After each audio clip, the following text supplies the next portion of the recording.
শীতের পিঠাগুলির মধ্যে যে মুগ ডাল দিয়ে এত সুন্দর মজাদার একটা পিঠা হয়, এটা অনেকেই জানেন না, আবার অনেকে জানলে মানে ঠিক মাপ মতো বানাতে পারেন না, নাহলে নরম হয়ে যায়, বেলতে পারেন না, নানান রকমের সমস্যা নিয়ে এই মুগ পিঠাটা কিন্তু বানানো হয় না। সেগুলো সমস্ত সমস্যার সমাধান দিয়ে আজকে খুব সুন্দরভাবে মেজারমেন্ট সহ আমি মুগ ডালের এই মুগশলা পিঠাটা তোমাদের সামনে প্রেজেন্ট করছি। চাইলে তোমরা এটা দেখে বানাতে পারো। প্রথমে শুরুতেই দেখো 1 কাপ মুগ ডাল এখানে আমি নিয়েছি, নিয়ে হালকা ব্রাউন করে ভেজে এখন পানি দিয়ে কচলিয়ে 2-3 বার ধুতে হবে।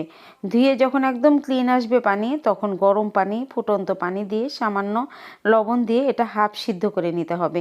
ফুল সিদ্ধ করার দরকার নাই, হাফ সিদ্ধ করে নিলেই হবে। এবার একটু ঠান্ডা করে ব্লেন্ড করে নিচ্ছি। দেখো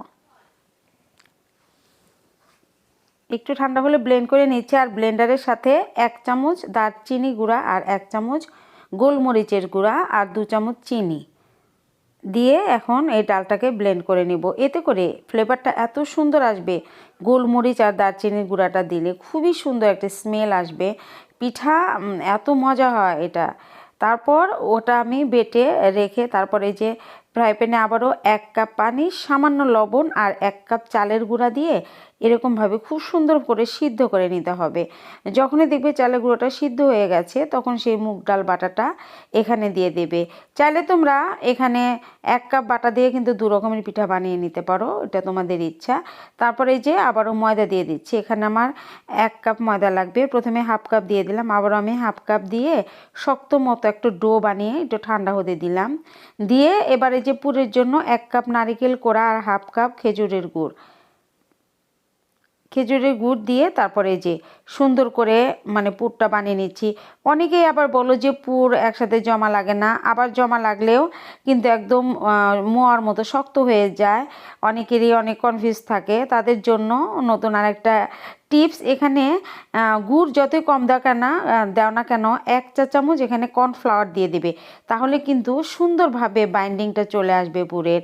এটা তোমাদের একটা টিপস। তারপর দেখো যে ঠান্ডা হলে মুগ ডালটা সুন্দর করে হাতে একটু ঘি মেখে শক্ত করে মেখে নিয়েছি। মেখে নিয়ে তারপরে যে রুটি বেলতে হবে, খুব বেশি পাতলাও না আবার মোটাও না, মাঝারি টাইপের করে বেলে এক সাইডে দেখো যে এক সাইডে একটু পুর দিয়ে, যে কোনো গ্লাস হোক বাটি হোক যে কোনো হোক, ওটা দিয়ে সুন্দর করে কেটে নেবে। যেমনি পিঠাটার যেমনি শেপ চলে আসবে, যেমনি দেখতে সুন্দর লাগবে, আর বানানোটা একদম সহজ হয়ে যায়, খুব দ্রুত অনেকগুলো বানিয়ে নেওয়া যায়। এভাবে যখন দেখবি যে একটু এক সাইডে মোটা হয়েছে, একটু বেলনা দিয়ে একটু পাতলা করে নিলে তাই হবে। খুব বেশি আবার পাতলা করতে যেও না, তাহলে কিন্তু আবার পিঠাটা ভেঙে যাবে, সেদিকে আবার খেয়াল রাখতে হবে। দেখো যে আমি একটা বাটির মুখ দিয়ে এরকমভাবে কেটে নিচ্ছি, তাহলে আর আমার আর কোনো কষ্ট করতে হচ্ছে না, খুব সহজে দ্রুত এই পিঠাটা এভাবে বানানো যায়। দেখো যে এভাবে আমি তোমাদের 2-3টা বানিয়ে দেখালাম, এভাবে আমি সবগুলো বানিয়ে নেব। আমার দেখা যাবে 10 মিনিটের মধ্যে সবগুলো বানানো হয়ে গেছে। এই যে যদি একটু পুট্টুর বেরিয়ে যায়, তাহলে এরকমভাবে চাপ দিয়ে আটকিয়ে এভাবে সমান করে দিতে হবে।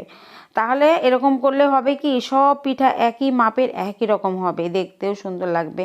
আর একটা শিরা করে নিচ্ছি, এখানে হাফ বাটি চিনি আর 1 বাটি পানি, আর এখানে যে জাফরান গুলে একটু পানি রেখেছিলাম সেটাই দিয়ে দিলাম।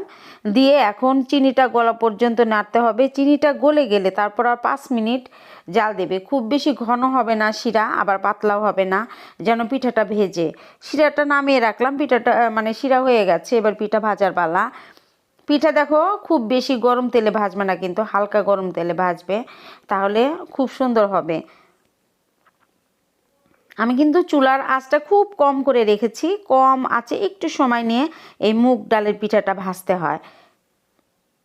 এই যে সবগুলো ভাজা এভাবে হয়ে যাবে। দেখো আমি প্রথম ব্যাচ উঠালাম, আবার দ্বিতীয় ব্যাচ ভাজতে দিয়েছি। গরম অবস্থায় কিন্তু এটা চুলা থেকে নামিয়ে সরাসরি আমি শিরাতে দিয়ে দিলাম। প্রথম ব্যাচটাই আমি এই যে শিরার মধ্যে দিয়ে দিলাম। শিরার মধ্যে 5 মিনিট রেখে সঙ্গে সঙ্গে আবার উঠিয়ে নিতে হবে। এই 5 মিনিটের মধ্যে পিঠার মধ্যে একদম শিরা যে সফট তুলতুলে হবে কিন্তু এটা। দেখো কতটা ভিতরে রস ঢুকেছে, রস ঢুকে একবারে রসে রসে টুটম্ব, খেতেও কিন্তু অসম্ভব মজা। এই সহজ রেসিপিটা যদি ভালো লাগে, আমার চ্যানেলটাকে সাবস্ক্রাইব করতে একদম ভুলো না কিন্তু।